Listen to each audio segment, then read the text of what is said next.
The two men who wrote the 20th century's most famous warnings about the future once sat in the same classroom. One of them was the teacher.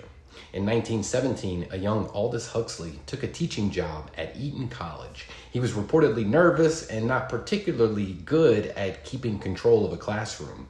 One of his French students was a boy named Eric Blair. Eric Blair later took a pen name George Orwell. Years passed. Huxley wrote Brave New World in 1932. Orwell wrote 1984 in 1948. And here's the part that makes this irresistible. After 1984 was published, Orwell sent a copy to his old teacher. Huxley wrote back.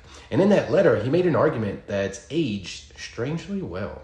He suggested that governments would eventually find it far more effective to control people through comfort and conditioning than through force and fear.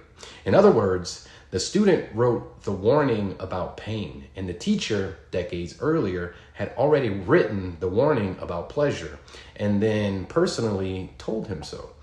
Two of the most influential dystopias ever written trace back to the same classroom, and the men who wrote them stayed in each other's orbit their entire lives. It's a strange, almost too perfect detail, but it raises a real question worth considering.